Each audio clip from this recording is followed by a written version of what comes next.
This is the 3-star review. It's fine. The movie is fine. The sloth is funny. The man is grumpy. And the saber-toothed tiger is not as motor-mouthed and sassy as one would hope. The plot is a standard quest, with a baby plot with mismatched family elements, and healing in the journey. It is sometimes funny, and sometimes clever. One person found this helpful. I hope they found their way. It's fine. I'm glad that just the sentiment of "it's fine" was enough to be helpful to one other person. And you know what? It might even be helpful to me.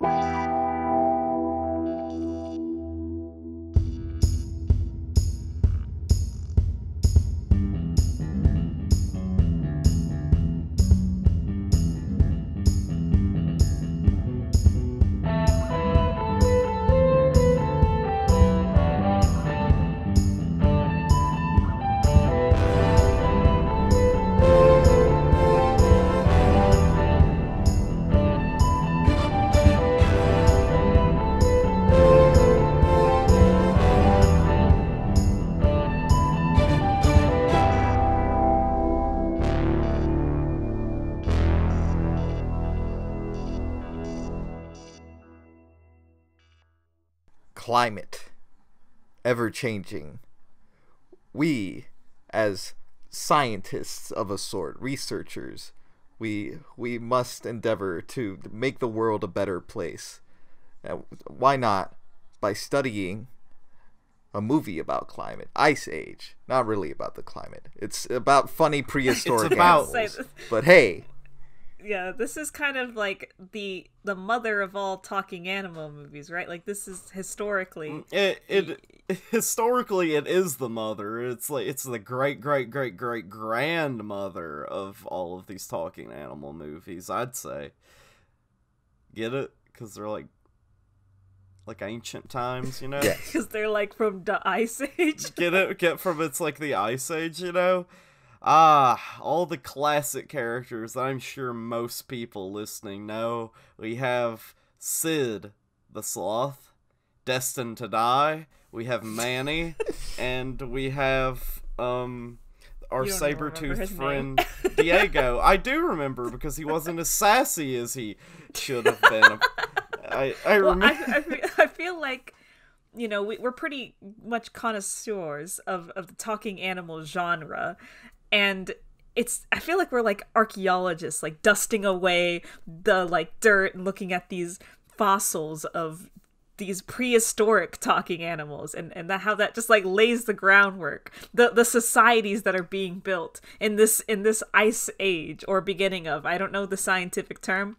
I am not a scientist. The three of us are in the desert, and like we're at like the excavation site. It's like the beginning of the Jurassic Park movie. The first Jurassic Park movie where they find the big raptor skeleton. And, like, I'm just like, Lucy, come here! and I run up to you, and I'm, like, in my shorts and my, like, my hat and sunglasses. I'm like, we're almost uncovering it! Rene, you get over here, too! I wheel over to you. And then you just hold up, like, a Sid skull. Yeah!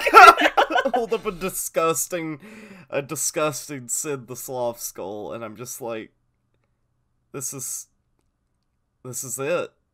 We found it. We found the link. It's been perfectly preserved all these years. We'll finally get our answers. So, it's a tale as old as time, right? A story of found family and a baby. Yeah, found family and a baby. In a way, this movie is up there with the classics. It's like Tokyo Godfathers in a way. It's kind of like Tokyo Godfathers. If you really think about it, I mean, Ice Age is a Christmas movie, and so is Tokyo Godfathers. Okay, that's pushing it a little bit. Well, there's snow, you know, Manny.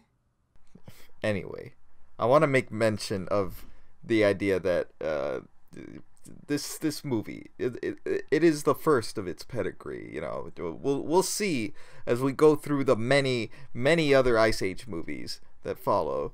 But this first movie does try a bit to be ambitious with its like story. You know, it tries to tug at the heartstrings a bit. It's pretty emotional with like some scenes, although it kind of undercuts itself. It doesn't know what it wants to be as a movie yet, and it'll figure that out along its journey to like meltdowns and dinosaurs and many other things. Anyone else get really like strange feelings watching the first movie just from like the fact that it does have like kind of a serious undertone in it? Yeah. Like the whole like the cave painting, like you probably like, I think you pointed it out, like the cave painting area of the movie where like it's showing like the horrible history between mammoths and humans, and showing how, like, you know, the mammoths were hunted to extinction. Manny's the only one left, except forget about the other movies after this one. Well, they couldn't have known, but it's how could they have? They wanted to tell like a compelling story here about like three odd animals like finding family with one another and forming a herd around this pink human baby, which is another thing that doesn't carry over to the other movies. This is the last time you will ever see a human in an Ice Age movie. We can just assume that they all died out after this movie, because even the dinosaurs come back in the movies after this one. Humans don't, though. They are gone. But it's weird that they were part of the equation, like in retrospect, to even begin with. I want to say this. It's like this comparison is going to be a bit weird, I think. But all right, go ahead. But I feel like they were trying to go for like a brother bear situation with this. Okay, no, literally okay. Just in the sense that, you know, they wanted to do like a goofy animal story and whatnot, but with some like sense of like history to it, like, you know. A bit of like groundedness in terms of like, you know, like ancient man, like, you know, their tribes and whatnot, them like, because all those like scenes with humans in them, the humans don't like joke around or anything, or like they don't talk or anything. They're very serious. They're presented like in a way that's like meaningful. Not the animals. They feel like survivors. Well, Sid the Sloth doesn't feel like a survivor, but the humans do. It does that thing where it kind of, it's animals versus men, right? That as well. And it really like wants you to like get like a feeling of like unease between like man and like mammoth and animals and stuff, and like that kind of like world building and stuff isn't there in the other movies. It's very shocking to like come back to this movie and see like gravitas being attached to characters in an Ice Age movie. I was just gonna tell you, Rene, that the thing with Brother Bear, yeah, you're dead on. It very much. I literally couldn't stop thinking Brother Bear. Thank you. Like after I saw the cave painting scene, couldn't stop thinking Brother Bear, because it felt like it had that level of oh man, there's something going on here, isn't there? So this movie tries to do, I think, what a lot of like animal movies with men, you know, human, do, where the animals all understand each other regardless of species or breed or, you know, taxonomy. Is that the correct word? Yeah. But like the humans are almost like an alien, like, to them. They're like they don't understand them. They don't hardly speak anything. Like Spirit does this. Except the animals in Spirit don't talk, but you know, Happy Feet does this. Yeah, Happy Feet. So I think that the message of the movie is only stronger with the addition of the human baby, because it's already weird enough for like a sloth and a mammoth and a like saber-toothed tiger to hang out with each other, but then you add this kind of almost alien creature to them, and they care about it and they take care of it like they would their own, you know. And it's kind of beautiful, you know. Ice Age is a pretty like solid film, I say. I'm not gonna go so far as to say it's perfect or, you know, pretty. Oh, it's not pretty or perfect. It's neither of those things. But I will say, and I'll die on this hill, that Ice Age is a sweet movie. It's a sweet little movie. Simple, like it's simple and sweet. It's simple and sweet, and like it's got some dumb stuff in there. It's an animated movie from 2002. Got it. It's gonna have your like fart jokes, you know. Was there a fart joke in Ice Age? There was not a fart joke. I was looking out for it. There was not a single fart joke, but there was two like distinct poop jokes. Yeah. There was a poop joke. What were those poop jokes? Sid steps in some poop and then steps in the rhino salad, and then the baby poop. They're like, oh, the baby's got a stinky diaper, but then it turned out the baby didn't have a stinky diaper, and it was a joke. Oh, I see. One on screen fecal matter and one implied. But not real. So the animation on that fecal matter was just absolutely like wretched. It was horrible. Now, I don't want to derail the important conversation of, you know, talking animal roots, but I do feel like I need to, you know, address the mammoth in the room, if you the Manny in the room. The Manny in the room. The Ray Romano sized hole in the room. I must ask everyone, and please reply in the comments. Mm-hmm. Are you a Ciego shipper, a Sanny shipper, or a Danny shipper? Alright, okay. Now explain to me what those are. Okay, do you think that Sid and Diego should be together? That's a Ciego. Okay, Ciego. Sid and Manny, that's a Stanny. Or Manny and Diego, which is a Danny. Now, I know I can hear everyone just clamoring, just like typing away, like, ooh, polycule. And now, let me just say this for the record. I love and support people in polycules, but for these three specific characters, it could never work. They need to choose a side.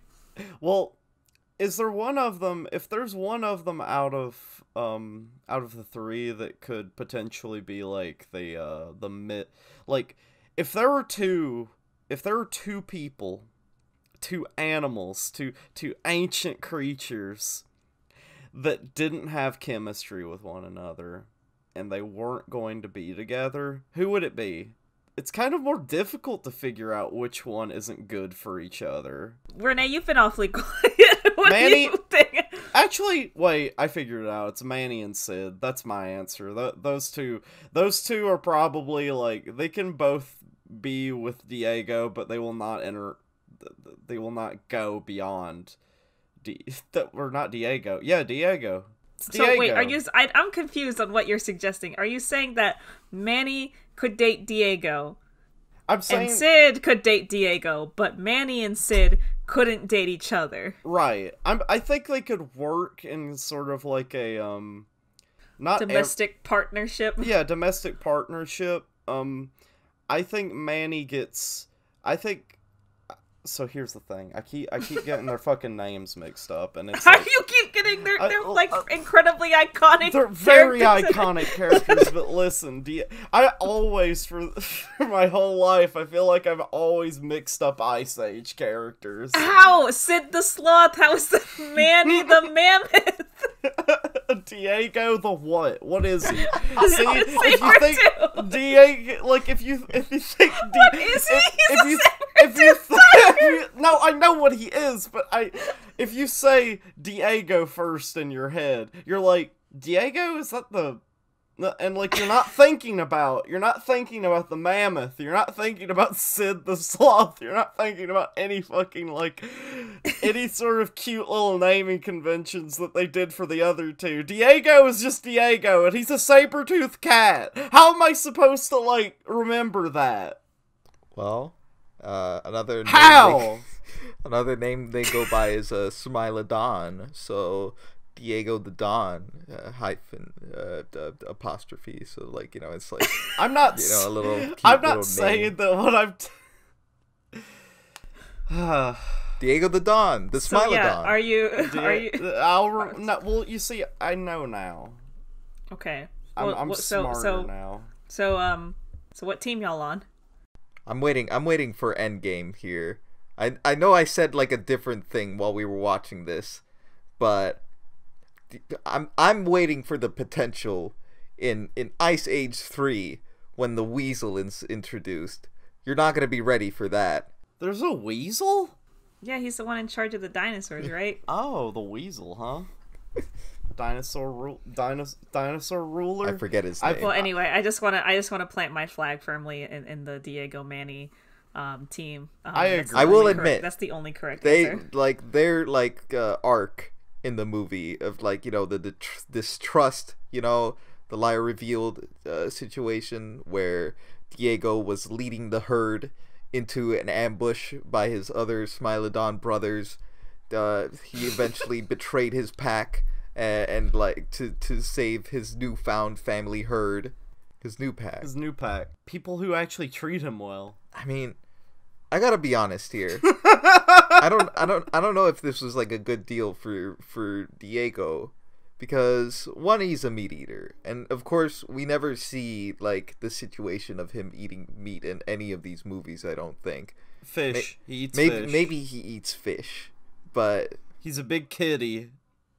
It's obvious to me, but we don't know. It will remain to be seen. But okay. Second, they call it a herd. They don't call it a pack. That's obviously like favoring like the herbivore mentality of like what a family is, rather than like considering his culture as a Smilodon. What he's had to leave behind. He's making sacrifices to what he's known just to like be with these herbivores. They could stand to be a bit more inclusive, is all I'm saying.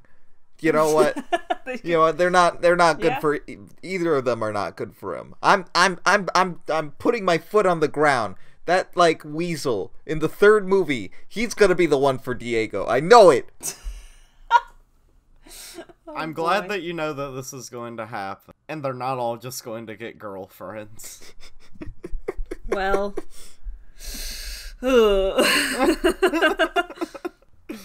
no way that could happen. There's no way that could ever happen. Mark my words, that'll never happen to them.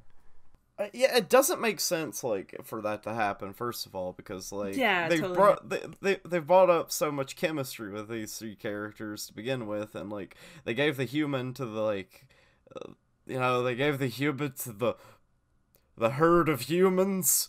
So I think they call him his pack or something like that. Like they view humans as like predator animals. That's true, they do, because they like hunt and kill and all that. I do like that scene at the end. I wanted to touch up on that. Yeah, yeah, bring it up. I wanted to touch up on when they release the baby to the humans. So there's this little scene at the very end that would be so nice, I feel like, if like it was just, it's Manny, and he has the baby in his trunk, and he's walking towards the humans, and they're kind of scared because they're like, oh, it's a big animal, we might have to like fight it, right? We're standing our ground. And there's like this little like scene where like they exchange the baby, and it's really touching in a way. I just thought it was touching. It was executed well, and then it was all ruined because Sid was there. And I do think that the thing is, Sid the Sloth, I do believe, is kind of like just his appearance alone. His appearance alone can make any scene completely meaningless, no matter like what context it's supposed to be. If it's supposed to be this really like, oh, this is like, animals, they're not very different from us. Like, that's kind of the message I got from this, right? Like, animals and humans, we can understand each other sometimes. And that's a beautiful thing. But all the while this is happening, you see Sid, and you think, how could I ever understand something like that? Why would I ever want to understand him? In the scene where the mother is dying and she hands her baby to Manny and Sid, and then like they look at the baby and then they look up and like she's like gone. She's like floated down the river and they don't see her. I love so much that they decided to let Sid be the one to say the very like dramatic line, "She's gone." Like, she's gone. Yeah. Instead of like, I mean, it would have probably still been funny hearing Manny. So instead of just gone. like letting the scene just like play out in silence and the implication there, because I think they do at the end they do pretty well with not having any like stupid dialogue ruin the like baby exchange. But then in this part they're just like, this was a really sweet moment and they just couldn't resist letting Sid be the one to like very dramatically like look wistfully down the river and be like, she's gone. I think it needs to be added as well. It's not just like his appearance and like goofy demeanor that like, makes him so off-putting. He is genuinely dislikable. I forgot how dislikable he is in this movie. He drives everyone away through like frustration and annoyance, and like he's kind of a jerk. He's kind of a little selfish jerk, that Sid. He makes some weird comments, like he's having a conversation with Diego, and he's like, "I think mating for life is stupid. I would have like fuck everyone." It's like, yeah. What? Why is he saying this? He's like, oh, God, they just kind of make him go on, and then like the characters just sort of like go to the next scene without him, and that's sort of like the way that scenes with him is like the four crux usually go. It's like he's going on about some sloth thing that he needs to talk about, and then they're just like, oh brother, and then they just walk off while he's like while he's still talking. Yeah, they're just like, oh brother. But I do like the three of them together as like a road trip kind of like, like group. Like they have good chemistry. Like I genuinely think they all have good chemistry with each other. They do balance each other out. It just would have been nice for Sid to, not be Sid. if he was a more like Donkey-like character, like Donkey from Shrek is like the perfect like, like if you have to have like an annoying sidekick character, I'd hope for it to be a Donkey from Shrek, because he has a balance to him of like, likability. He's a cute little donkey. He has some funny dialogue. He has the emotional, like he has a moral core to him that like separates him from like, the bigger like straight man who's like, kind of grumpy. That's what you need, is that like moral, like emotional core that he can carry. Sid barely carries that. I don't think I could ever see, and maybe I'm wrong here, because to be fair, these sort of posts on Facebook have been made before, with lesser characters, but I don't see Sid being a character that like inspires a Facebook mother. I see Donkey as that, but I don't see Sid as that. Do mothers see Sid as an inspiration, a bit of a minion? A bit of a live life and have fun kind of guy. Well, I mean, they got away with like 4 other movies, so they must have been doing something right with him. But you're not taking into consideration the other thing that could have made the movie successful, which is Scrat. You're right. How could we have gone so long without talking about Scrat? We literally went this I cannot whole believe time we not talking went about so Scrat. long. How did we Scrat?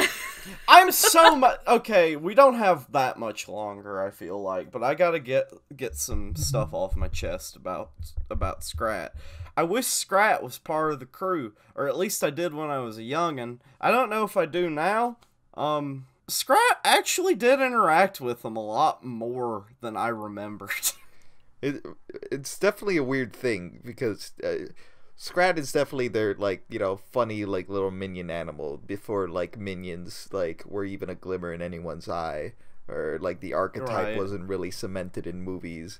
So he was the funny little animal that, like, you know, kids could see. It'd be like, oh, he's burying the nut, and ooh, Looney Tunes antics and all that. He's screaming. He's going, ah!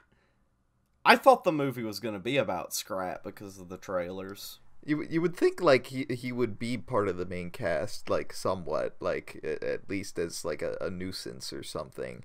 But perhaps like a I don't know, a lot of movies have like a small companion character that doesn't say anything. He could be their dog or something. He could be their dog. Yeah, he would be like their little dog. Their dog? He'd be like their dog because like he's dumber than everybody else, right? Because he can't speak. On the animal scale. I think with Scrat and a lot of the just like nonsense scenes in this movie, the dodos and all that. There was just a there's a lot of just like time fillers. Like they were like, we need to make this movie about 10 minutes longer because like as simple and sweet as this movie is, like not a lot happens in it. Like actually, yeah. That scene with like the extinction of the dodos. It goes on for quite a bit to just fill in some time. But remember Taekwondo's? I didn't before I rewatched this movie. I completely forgot about those dodos. I forgot about Taekwondo's. It didn't really make much of an impression with that one. That joke didn't jump up out of the movie. It tried to, but it sort of backed out at the very end. Well, you know what? I think they're gonna do a better job with the vultures in the next movie. I'm so excited for the vulture scene. I love that stupid song sequence. You know, it's been forever since I've seen Ice Age 2. Well, I guess we'll have something to look forward to. Yeah, I'm looking forward to Ice Age 2, and I'm looking forward to Ice Age 3, and I'm looking forward to Ice Age 4, and I'm looking forward to Ice Age 5. Looks like the sun's coming up, and that's all the time we have here. We should be going back to our different locations here. Well, I've been Rene, and this has been another podcast for the Speakuel. Yes, I'm Lucy. I'm Gert. All right, everybody. Thanks and for I'm tuning in. Sid. Oh no, get him out of here. Who let you out of your cage? Who turned on the Sid generation machine? Hey everybody, what's going on? That's a God, terrible Sid impression. He's so hideous. Oh, look at Gross. him. Or his eyes can't possibly be asymmetrical. This is just a lie that this picture is telling me. Okay, goodbye. Bye everybody.